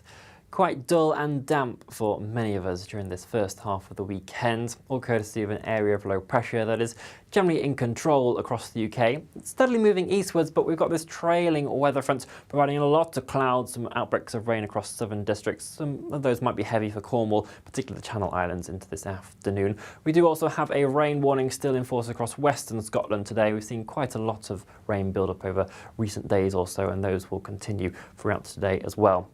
Quite a brisk breeze around for the vast majority of us. You certainly will notice that if you're out by the coast or on any of the mountains and hills. Those to the east of the UK, though, do have the greater chance of seeing a little bit more in the way of brightness and some sunshine. That may allow temperatures to climb towards 21 degrees Celsius for Aberdeen there. Again, parts of northeastern England may see the cloud break at times across the East Midlands down towards East Anglia as well. And here it coll feel quite humid, and amongst all that cloud, top temperatures of 25, maybe locally 26 degrees Celsius.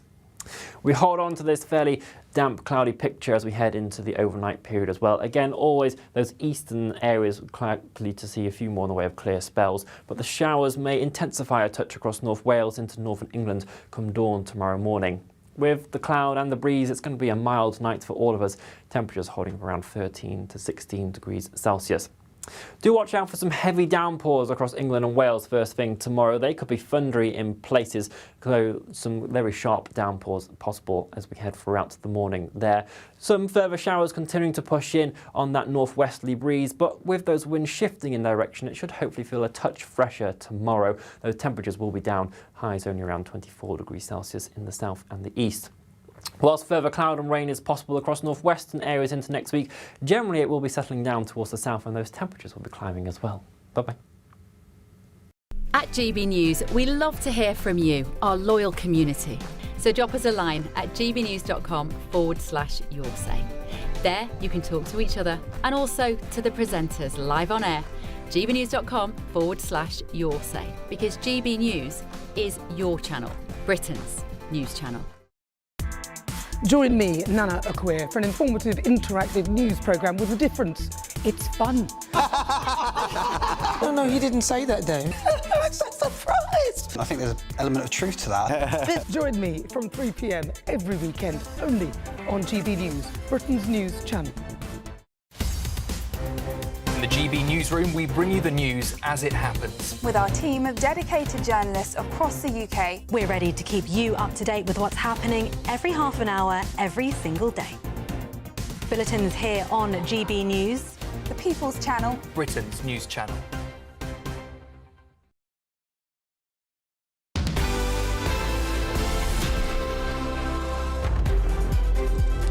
To Saturday Morning Live. Now, King Charles and Queen Camilla have wrapped up Royal Week in Scotland after celebrating the country's culture and achievements.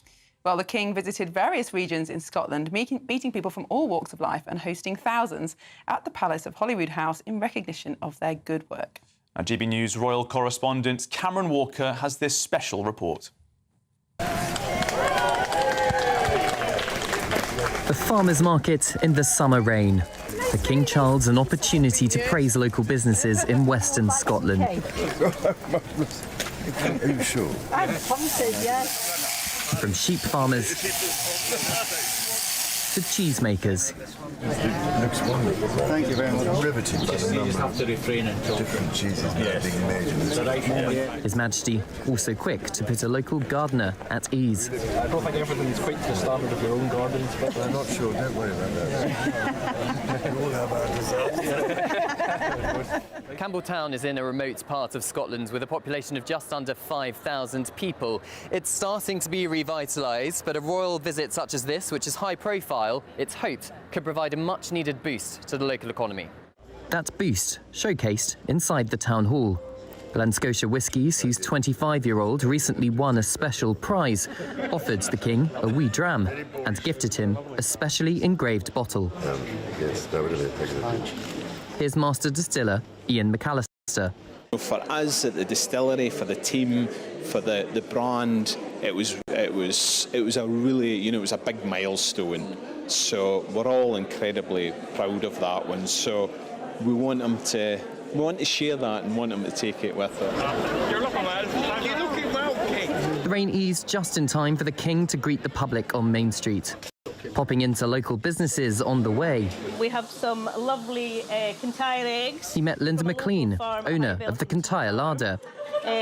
We also have some tablet, which is locally made just up the street here. We're delighted to have everybody here today, and it's lovely that the town is buzzing and we're excited.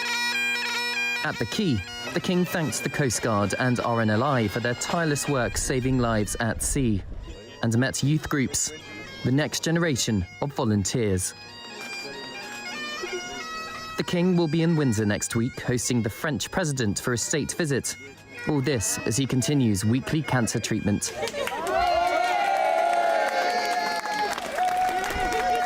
Cameron Walker, GB News in Campbelltown.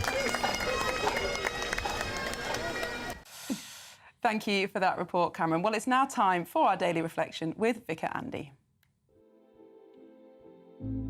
The GB News Daily Reflection. Hi, my name's Andy, and I'm a vicar in the Church of England. There's a ride at Alton Towers called Oblivion, a slightly discouraging name. And on this ride, you reach a point where you're perched above a vertical drop just before plunging downwards into what looks like solid concrete splattered with blood. It's red paint.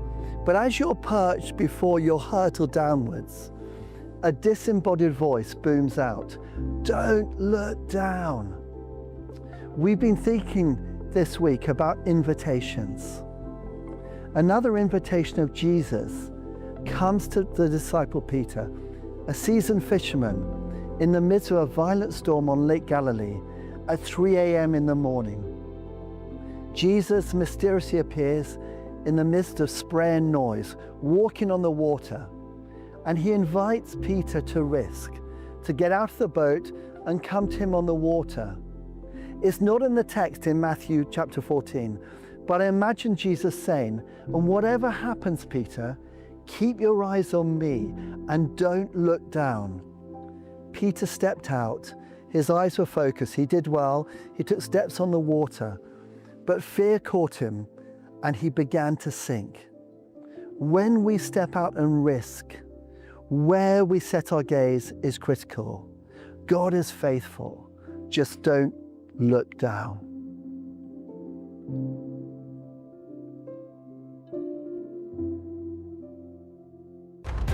Well, still to come, we'll be joined by Showbiz reporter Stephanie Tetchy to get all the latest reaction to that Oasis reunion last night. But first, if you are in search of some holiday sun, here is the forecast for some of the top European destinations. You're looking happy. Well, the forecast looks good.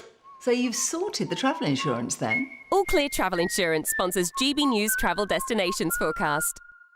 Across southern and eastern parts of Europe, the heat wave continues, this at times triggering some thunderstorms. But across much of southern Europe, it should remain mostly settled, plenty of sunshine. But as we head our way towards northwest Spain, southern parts of France and across Switzerland, it's likely that we'll see some intense thunderstorms, some hail and also some frequent lightning. But moving away eastwards across the Mediterranean, the settled conditions will continue. So plenty of sunshine into next week, but still those intense temperatures. All Clear Travel Insurance sponsors GB News Travel Destinations Forecast. Westminster, the ultimate clique. And you're fighting like rats in a sack. But here on the Camilla Tominey Show, we ask the questions the establishment media is too scared to ask. OK, let me ask you a straight question, because I know you're a straight-talking politician. Whether it's net zero, illegal immigration or law and order, nothing is off-limits. You had the power then.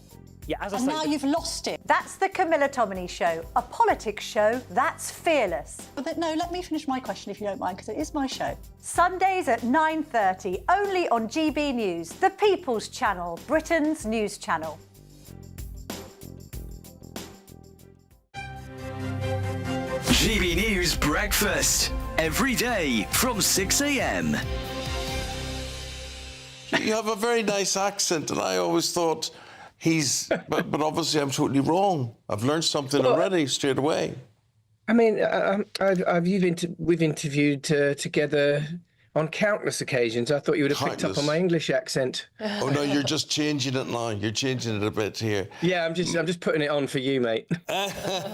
Well, I'll tell you this, Chesney. I think it's amazing that we're talking about a tour next March for a man like you, and that shows you the extent to which you have to be organised to do these things.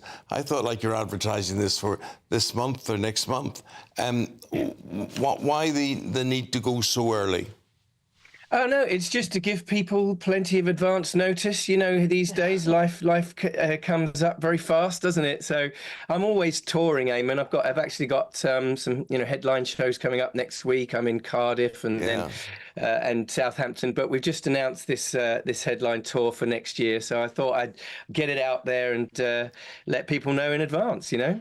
Good. And Chesney, just looking at your Instagram now, I mean, you've got a sense of humour, haven't you? Because you've been putting videos out there saying people think I'm a one-hit wonder, but let me tell you, there'll be a lot more songs than just the one that you're most famous for.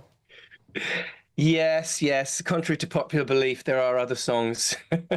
So looking forward. I've got a new album out right now, Ellie, and it's all been very, very well received. I'm so honoured and grateful for that. And so, yeah, I'll be performing some of this new album out on the road soon. You guys should come. GB News, the People's Channel. At GB News, we love to hear from you, our loyal community.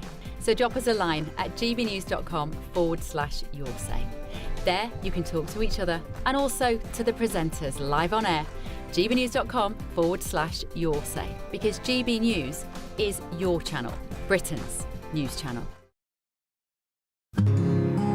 This is our country, and we think it's amazing.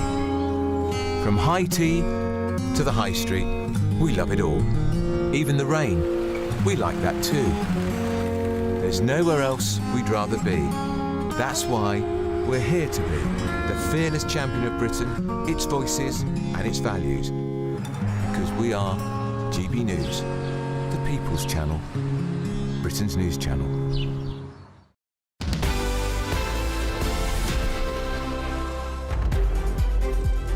Welcome back to Saturday Morning Live. Before we continue with some of the top stories for today, let's just cross live back to Gondomar in Portugal, where the funeral for Liverpool star Diogo Jota and his brother Andre Silva has been taking place this morning. That funeral now coming to an end. We can see some people who are part of that funeral leaving the church, his friends, their family, leaving the church as well.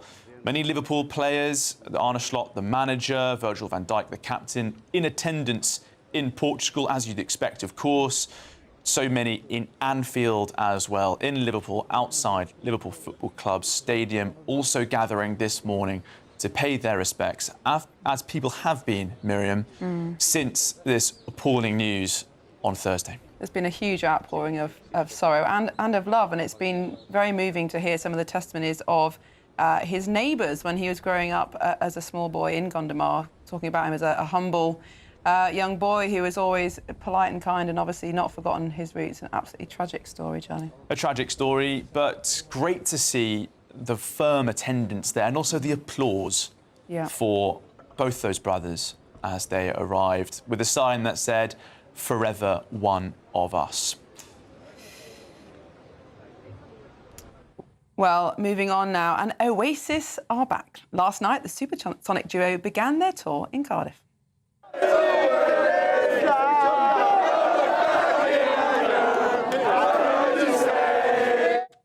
Well, it's the first time the brothers have performed together in 16 years, and GB News reporter Jack Carson spoke to some of them last night.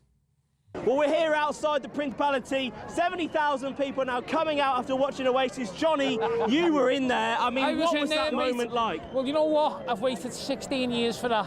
I've slept on streets in Edinburgh to watch Noel. I've knocked at Liam's house to beg him to start it up again. That's the best gig that I've been to since, well, you know what? Since I was little. Since I was very, very little. It was magical, spiritual. Oasis healed a lot of things in my life, whether it was relationships, addictions, funerals, etc., life events. Oh, that was up there, man. That gave me shivers right through. That made me remember everything good in life.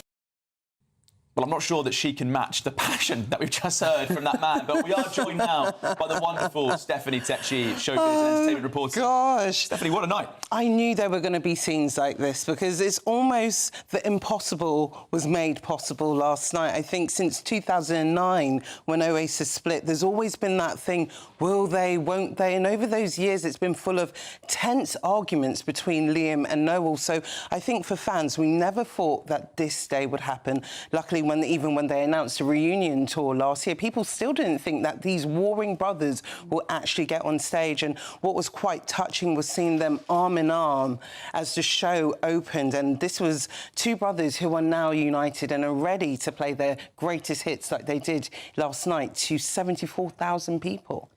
hotly anticipated, of course, but did the musical performance live up to the crowd's dreams? Do you know, I kind of call Oasis karaoke music. The brothers were in great shape. You know, Noah on the guitar, Liam with his vocals. For a very long time, people have wondered whether his vocals will be in tip-top shape, but it was. But why I call it karaoke music is because the crowd were just singing along to everything. Even if they were not singing, the crowd just kind of went with it, and I think it was a magnificent performance. The Gallagher brothers really lapped up sort of anticipation involved here. Before they walked out, there was like a 5-minute video montage on the huge screens above the stage of all the press clipping, all the cuttings, all the coverage that has been going on building up to this moment. Well, they were loving it, weren't they? Of course they were loving it. It's a momentous moment. It's a moment where they've kind of, you know, backtracked on their, you know, naysayers in that sense to say, you know what, we are Oasis and we still have it and we are here.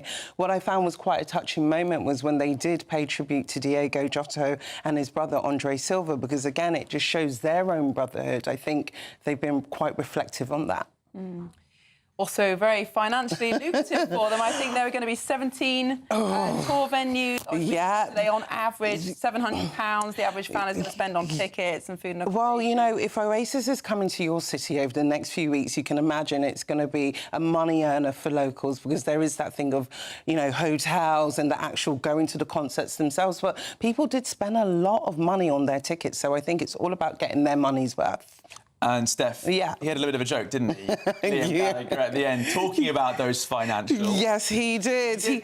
Was it worth the £4 you paid for the ticket? I think most of the audience yesterday would have said yes. Yeah. Well, that man speaking to Jack Carson after the performance last night, the other fella popping in front to say the best night of his life or whatever it was. I mean, I think this is why it's such a big deal for music fans, because Oasis just brings this nostalgia. When we think of Britpop, they were very much leading that, and this is a moment where actually we're getting a bit of nostalgia in 2025. It was absolutely incredible to see the excitement of the crowds. It's so amazing that it lived up to their expectations. I'm glad it did, but you know what? That is just the first night. They've got another 40 shows to go worldwide. So, you know, they've got their energy for the first night, but let's see how it's going to be by the end of the tour. And it's not just the energy people worry about, right? You've spoken a lot. We all know about the feuding brothers here. Well, they made it to the first one, right? 39, 40 to go. There is some concern, is there not, about these two on the road once again, without the luxury of the 90s. Totally. We know about their past, but what I liked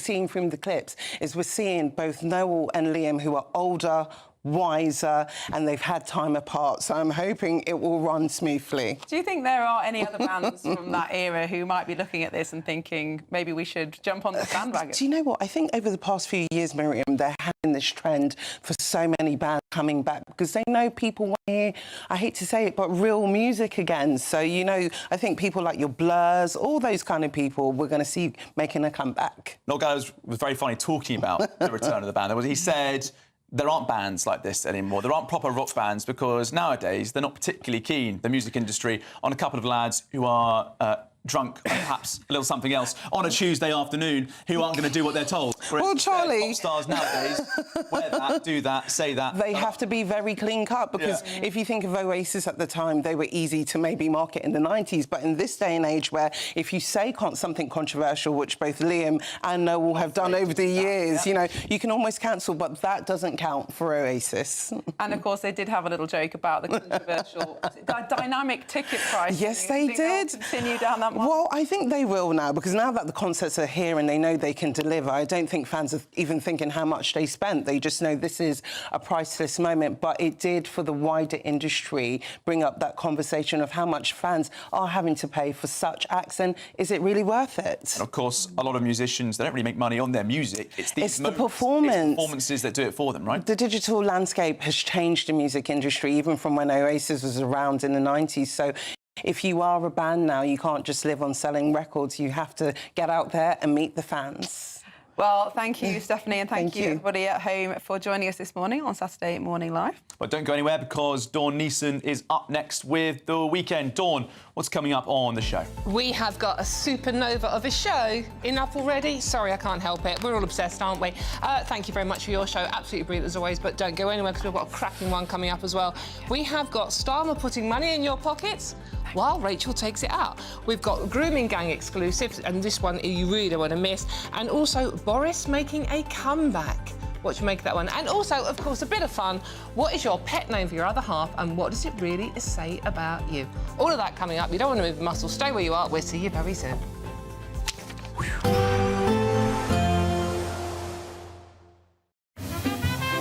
Heavy showers first thing will be followed by a warm, cosy day. Boxed boilers, sponsors of weather on GB News. Hello there. This is your GB News weather update provided by the Met Office. Quite dull and damp for many of us during this first half of the weekend, all courtesy of an area of low pressure that is generally in control across the UK. It's steadily moving eastwards, but we've got this trailing weather front providing a lot of clouds, some outbreaks of rain across southern districts. Some of those might be heavy for Cornwall, particularly the Channel Islands, into this afternoon. We do also have a rain warning still in force across western Scotland today. We've seen quite a lot of rain build up over recent days or so, and those will continue throughout today as well. Quite a brisk breeze around for the vast majority of us. You certainly will notice that if you're out by the coast or on any of the mountains and hills. Those to the east of the UK, though, do have the greater chance of seeing a little bit more in the way of brightness and some sunshine. That may allow temperatures to climb towards 21 degrees Celsius for Aberdeen there. Again, parts of northeastern England may see the cloud break at times across the East Midlands down towards East Anglia as well. And here it could feel quite humid and amongst all that cloud, top temperatures of 25, maybe locally 26 degrees Celsius. We hold on to this fairly damp, cloudy picture as we head into the overnight period as well. Again, always those eastern areas likely to see a few more in the way of clear spells, but the showers may intensify a touch across North Wales into northern England come dawn tomorrow morning. With the cloud and the breeze, it's going to be a mild night for all of us. Temperatures holding around 13 to 16 degrees Celsius. Do watch out for some heavy downpours across England and Wales first thing tomorrow. They could be thundery in places, though some very sharp downpours possible as we head throughout the morning there. Some further showers continuing to push in on that northwesterly breeze, but with those winds shifting in direction, it should hopefully feel a touch fresher tomorrow. Those temperatures will be down, highs only around 24 degrees Celsius